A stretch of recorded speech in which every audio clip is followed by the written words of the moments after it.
साथियों, आज हम एक ऐसे विषय पर बात करेंगे जो किसी छोटे या बड़े बिजनेस को अगले स्तर तक ले जा सकता है। बहुत से लोग बिजनेस तो शुरू कर देते हैं, लेकिन कुछ सालों बाद भी उनका बिजनेस उनके बिना नहीं चल पाता है। अगर मालिक दुकान या ऑफिस में नहीं है तो काम रुक जाता है। अगर मालिक बीमार हो जाए तो बिक्री कम हो जाती है। अगर मालिक छुट्टी पर चला जाए तो कर्मचारियों के फैसले रुक जाते हैं। आखिर ऐसा क्यों होता है?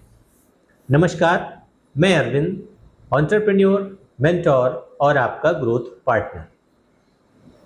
साथियों, ज़्यादातर लोग बिजनेस को ऐसा बनाते हैं कि एक दिन भी अगर वो ना रहे तो काम ठप हो जाता है, क्योंकि उन्होंने बिजनेस तो बनाया होता है लेकिन सिस्टम नहीं बनाते हैं। दोस्तों, याद रखिए, बिना सिस्टम का बिजनेस एक नौकरी की तरह ही होता है। बस आप गलतफहमी में रहते हैं कि आप बिजनेस कर रहे हैं, और सिस्टम वाला बिजनेस एक संस्था की तरह होता है, एक ऑर्गेनाइजेशन की तरह होता है। अब सवाल है कि आखिर सिस्टम होता क्या है, सिस्टम का मतलब क्या है? दोस्तों, सिस्टम का मतलब है किसी काम को करने की एक निश्चित प्रक्रिया, जिसे कोई भी व्यक्ति सीखकर उसी गुणवत्ता के साथ पूरा कर सके। उदाहरण के लिए, अगर आपकी दुकान में ग्राहक आता है तो उसका स्वागत कैसे होगा, उस प्रोडक्ट को कैसे दिखाया जाएगा, बिलिंग कैसे होगी, फीडबैक कैसे लिया जाएगा। अगर इन सभी कामों का एक तय तरीका है तो आपके पास एक सिस्टम है। अगर हर कर्मचारी अपनी मर्जी से अपने तरीके से काम कर रहा है तो कोई सिस्टम नहीं है। दुनिया की बड़ी से बड़ी कंपनी किसी एक व्यक्ति की वजह से बड़ी नहीं बनी है। वे बड़ी इसलिए बनी है क्योंकि उनके पास एक मजबूत सिस्टम है। सोचिए, अगर किसी बड़े रेस्टोरेंट की एक शाखा लखनऊ में है और दूसरी मुंबई में है, दोनों एक जगह खाना खाने के स्वाद लगभग एक जैसा है। अगर दोनों जगह पे आप खाना खाएंगे, उनके स्वाद में आपको कोई अंतर नहीं नजर आएगा। क्यों? क्योंकि वहां व्यक्ति नहीं, सिस्टम काम करता है। अब हम बात करते हैं कि किसी बिजनेस में किन किन जगहों पर सिस्टम बनाना चाहिए। सबसे पहला सिस्टम है सेल्स का सिस्टम। कई बिजनेस में बिक्री सिर्फ मालिक के भरोसे होती है। ग्राहक मालिक से बात करेगा तभी खरीदेगा।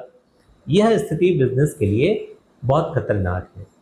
एक अच्छा सेल्स सिस्टम ये सुनिश्चित करता है कि कोई भी प्रशिक्षित कर्मचारी ग्राहक को संभाल सके और बिक्री कर सके।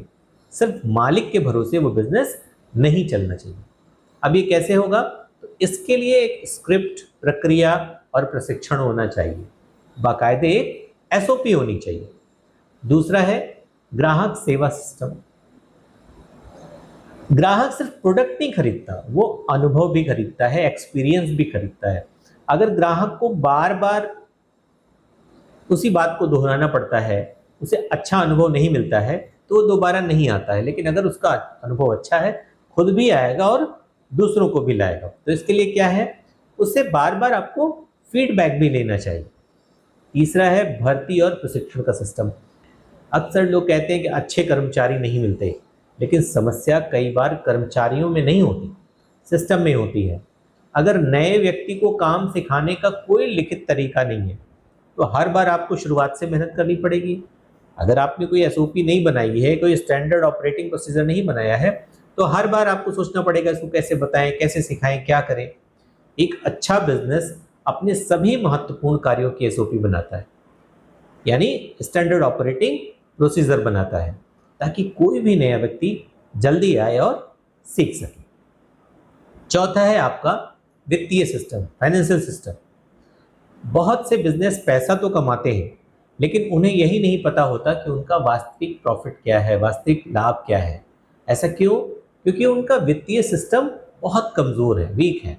हर खर्चा, हर आय, हर देनदारी, इसका रिकॉर्ड होना चाहिए। हर सप्ताह और हर महीने समीक्षा होनी चाहिए। जो मापा जाता है वही सुधारा जाता है। अगर आप मेज़र नहीं कर सकते तो आप उसमें कोई सुधार भी नहीं कर पाएंगे। पांचवा है रिपोर्टिंग सिस्टम। अगर आपको अपने बिजनेस की स्थिति जानने के लिए हर समय लोगों को फ़ोन करना पड़ता है, तो इसका मतलब है कि रिपोर्टिंग सिस्टम बहुत मजबूत नहीं है। एक अच्छा बिजनेस दैनिक, साप्ताहिक और मासिक रिपोर्ट उस पर चलता है। डेटा देखकर निर्णय लिए जाते हैं, अनुमान लगाकर नहीं। एक्सपेक्टेशंस से सिर्फ काम नहीं चलेगा, बाकायदे आपके पास डेटा होना चाहिए। अब सवाल है कि सिस्टम बनाने की शुरुआत कैसे करें, कैसे आप कोई सिस्टम बनाएंगे। बहुत आसान तरीका है, आज से अपने बिजनेस के हर महत्वपूर्ण काम को लिखना शुरू कर दीजिए, डॉक्यूमेंटेशन करें। जो काम आप रोज करते हैं उसे स्टेप बाय स्टेप नोट कीजिए, फिर उसे अपने कर्मचारियों को समझाइए, उनसे वह प्रक्रिया फॉलो कराइए, जहां गलती हो वहां सुधार कीजिए। धीरे धीरे हर काम एक मानक तरीके से होने लगेगा और इसी को हम सिस्टम कहते हैं। दोस्तों, सिस्टम बनाने का सबसे बड़ा फायदा जो है वो ये है कि आपका बिजनेस व्यक्ति पर निर्भर नहीं रहता है। आप कहीं भी रहें, आपका काम प्रभावित नहीं होता है। इससे आपका समय बचता है, टीम की जवाबदेही बढ़ती है, ग्राहकों का अनुभव बेहतर होता है और सबसे महत्वपूर्ण, बिजनेस का विस्तार करना आसान हो जाता है, क्योंकि अब हर चीज़ स्टैंडर्ड है, वो कहीं भी रहेगा वैसा ही होगा। अगर आप भी मान लीजिए फ्रेंचाइजी मॉडल में जाना चाहते हैं या अपनी ही अलग अलग शाखाएं खोलना चाहते हैं, तो पहले सिस्टम बनाइए। बिना सिस्टम के एक्सपेंशन बिल्कुल भी मुश्किल हो जाता है। जिस बिजनेस के पास मजबूत सिस्टम नहीं है वो सफल फ्रेंचाइजी नहीं बना सकता।